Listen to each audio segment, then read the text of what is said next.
苗族情歌歌词大都通俗浅显，热情奔放直抒对于心上人的情意，配上他们独特高昂的曲调，倒还真有几分大俗及大雅的味道来。对完情歌，一个年过半百的男人走上了广场中心，他那身苗服一看就与普通的苗服不同，上面刺绣精美，图案繁复，我认出了花鸟、蝴蝶、凤凰和枫树，还有些图案我实在不认识，想来是他们民族特有的图腾。他头顶着一顶硕大沉重的黑色圆帽，帽檐大到几乎可以把他的身子遮住，上面又装饰着贵重的银饰。这苗族男人气质老练沉稳，仪态大气威严，光是站在那里就让我们的视线不由自主地凝聚在了他的身上，屏息静听他的话。诸位贵客，欢迎来到洞江苗寨，今夜是我们苗族人游方结友的时刻，还未结婚的贵客们也可以参与进来，共襄盛会。说完，他便微一鞠躬，转身离开。我听到坐在我不远处的一位老年人轻声对他身边的年轻人说：“那个是寨子里的苗王，他身上那件苗王服可值10多万呢。”年轻人们立刻稀奇地感叹：“苗王听起来好厉害，是不是相当于村长啊？他有政府的许可吗？是寨民自立苗王，还是政府任职啊？”一群人很快就七嘴八舌地开启了讨论。我听了一会儿，发觉没什么意思，便把视线挪回了广场上。此刻，广场上已经完全陷入了一片人声鼎沸，身着苗服的年轻男女，还有普通打扮的男女，都围绕着篝火载歌载舞。苗族人天生一副好嗓子，即使混乱，但歌声听起来也是美的。还有的已经开始了疯狂的踩脚仪式，这就是我们之前听安普说过的，如果男子大胆地踩了心上人的脚背，而心上人也回踩的话，就算是定情的仪式。不知道多少对男男女女，双手互握，弓着背瞄着对方的鞋子，男子们也一点不脚软，踩得好几个姑娘鞋子都掉了。而在这些疯狂的男男女女中，我居然看到了温玲玉、秋露和徐子荣他们3个的身影。秋露和徐子荣在拉着手踩脚，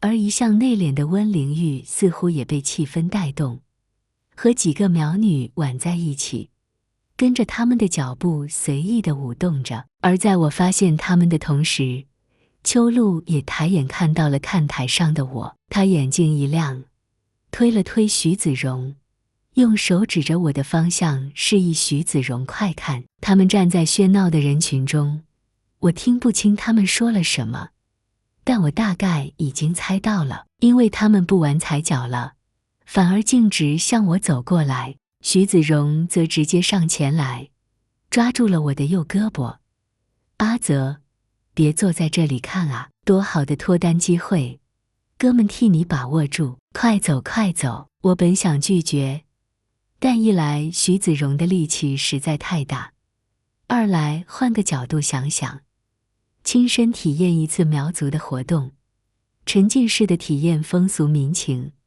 或许也不失为探究民族特色的一种很好的途径。我被徐子荣拉着来到广场上，而秋露则不知道什么时候带着温玲玉过来了。快来，可好玩了。秋露意味深长地瞅着我，温玲玉满脸通红，撩起眼皮看我时，眼波之中尽是欲语还休。我当然知道她的心意，也知道温玲玉极受欢迎，是很多人追求的对象，但却并不是我的。我一直以为我的回避会让她明白我的意思，毕竟当面拒绝一位女士是很不礼貌的行为，而且我也不想把我们这个4人小组的关系弄得太僵，至少现在不能。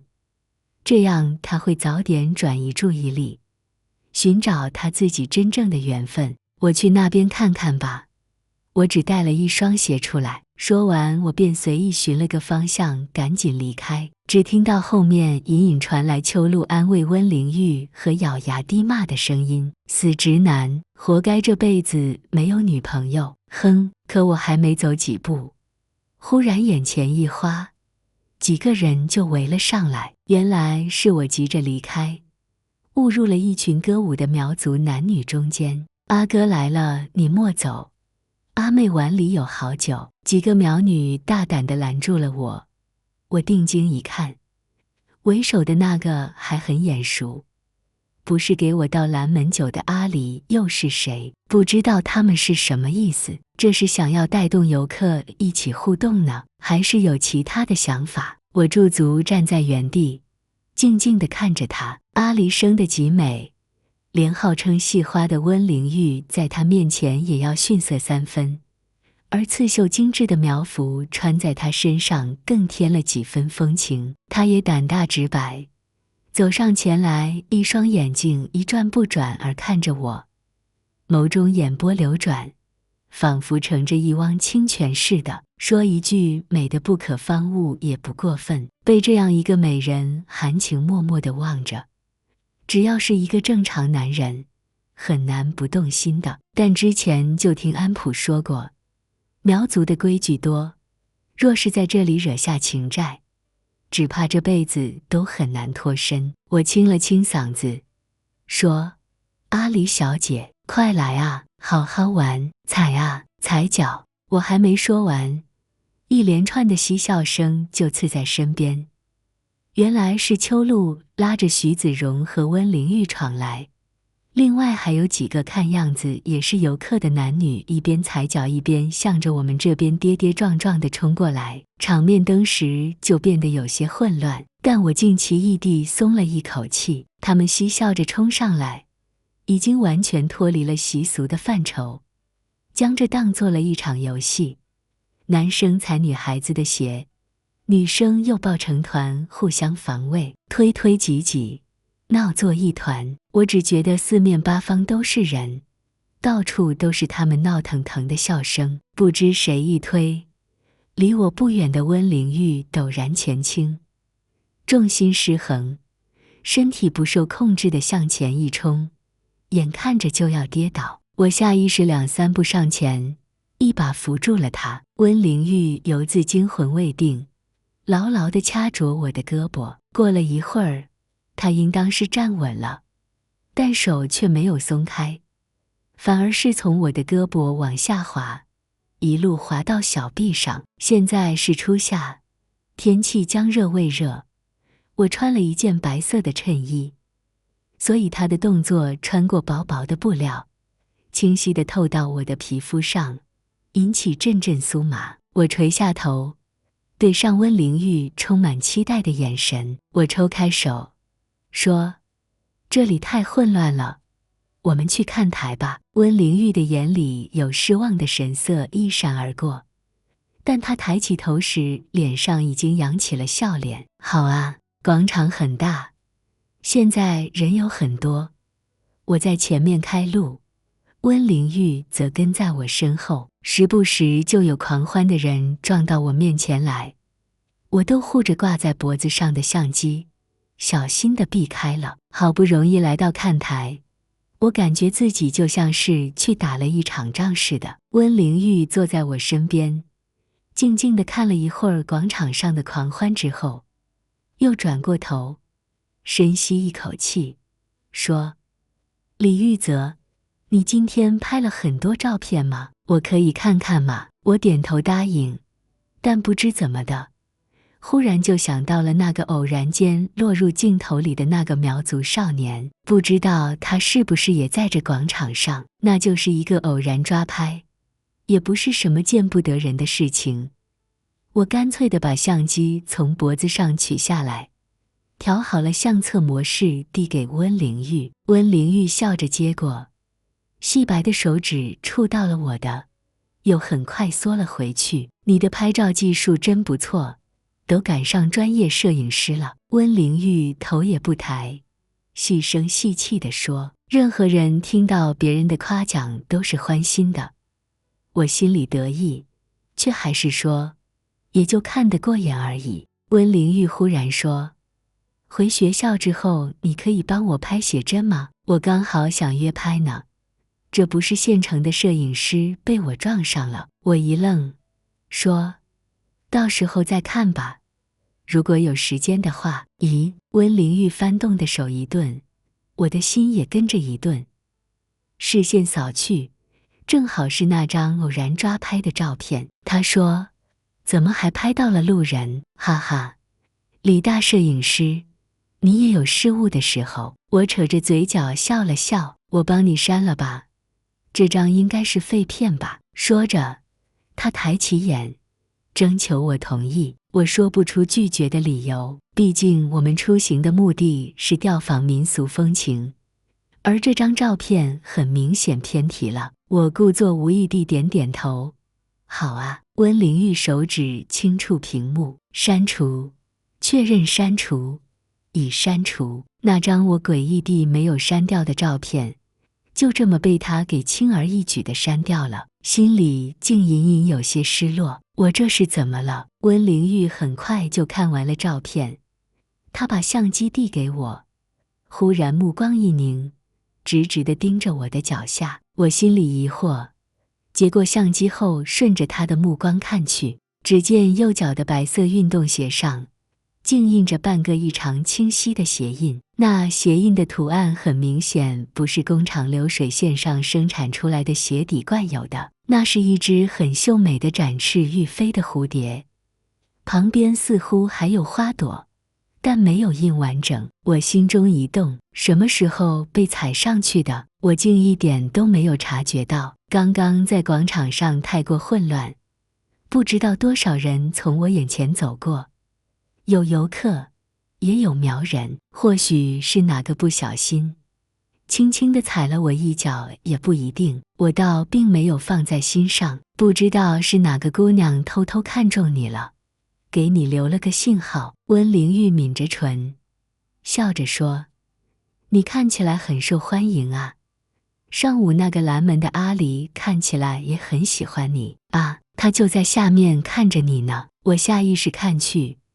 果然与美貌的苗女对上视线，她被我发现也不羞恼，反而热情大方地眨眨眼。我说，我们来这里不是旅游的，也不是谈恋爱的，早点帮叶老师完成搜集整理，我们也可以早点回学校去。温玲玉闻言，捂着嘴笑起来。我不由问，怎么了？温玲玉细声细气地说，难怪他们说你是钢铁直男最难搞，你是一丁点恋爱细胞都没有吗？他们是谁？所有人。温玲玉轻声说。我不说话了，他也没有再开口，我们就这么忽然陷入了尴尬之中。也不知道过了多久，我掏出手机一看，已经快9点了，而秋露还和徐子荣拉着在广场上。秋露的鞋被踩掉了一只，正一脸不高兴地抬着脚，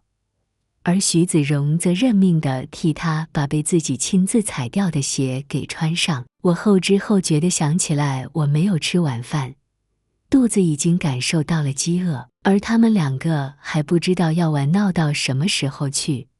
我低声对温玲玉说，我们要不要先回去？他们玩尽兴了，自己会回去的。温玲玉很温和地点点头，起身随我往出口走。回到客栈里，温玲玉回了自己房间，而我找老板点了一份面。老板是个年轻小伙子，很热情，不仅给我端了面来，还带了一小碟雪白的糍粑，这是我们自己打的糍粑，糯着呢。阿哥你试试。他的普通话可比安普标准多了，至少不会语序颠倒了。我尝了一口，确实还不错，比了个大拇指，和老板攀谈起来。老板，你不是苗族人吧？老板露出惊讶的神色，这都能看出来。我笑笑说，虽然你穿着苗服，但口音像是北方的。哎呀，大兄弟你是真厉害，我还以为我待了这么几年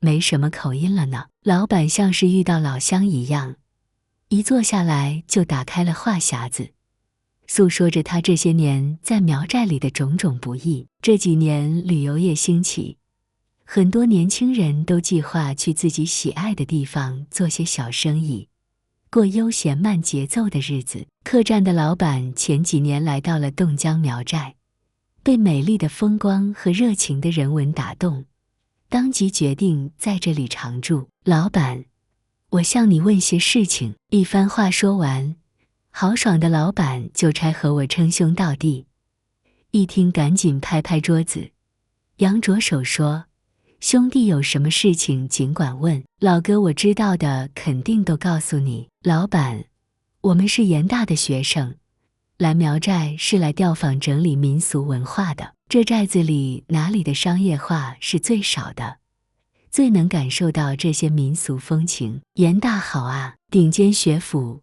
高材生啊，兄弟。老板眼睛一亮，露出人不可貌相的表情，又说：哎，这商业化嘛，也能理解，不开发就只能穷死，开发了又有很多网上的喷子说没了韵味，和别的地方一样，也是众口难调。不过你如果是想了解真正的苗族风俗嘛，老板迟疑着，露出纠结的表情，话绕在嘴巴，迟迟不肯说出来。我赶紧追问：怎么了？没什么，其实应该也不难找。老板这么说，我心中觉得奇怪，但也没有纠缠下去。我吃完饭回到自己房间，已经快要11点，秋露和徐子荣还没有回来。我躺在柔软的床上，再次翻出了相机，轻轻拨动按钮，我打开了最近删除的界面。是的，我的相机可以保存最近一段时间删除的照片，确保一些重要的照片不会被误删。很快，那张抓拍就再次出现在了我的眼前。鬼使神差的，我手指轻轻移动，恢复照片，确认恢复。我也不知道自己怎么的，竟把这张照片保留回了相册里。或许是可以当作研究苗族人外貌特征的素材，我在心里这么对自己说。当晚也不知道徐子荣和秋露是什么时候回来的，我把相机里的照片翻了又翻，不知不觉间竟睡着了。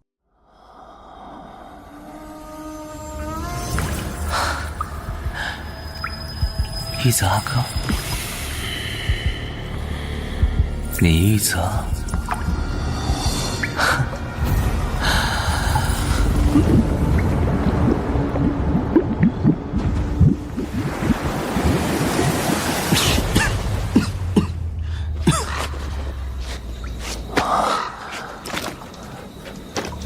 这里是什么地方？我怎么会到这里？荒山野岭的，这是什么东西？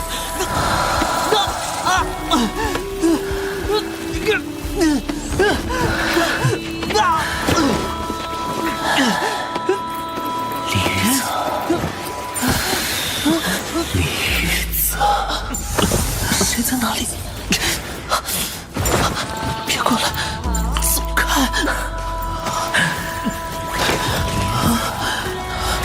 你怎么知道我的名字？你是谁？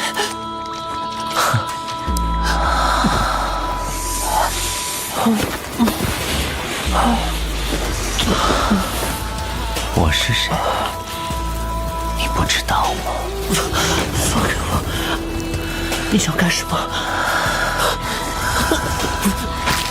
动不了！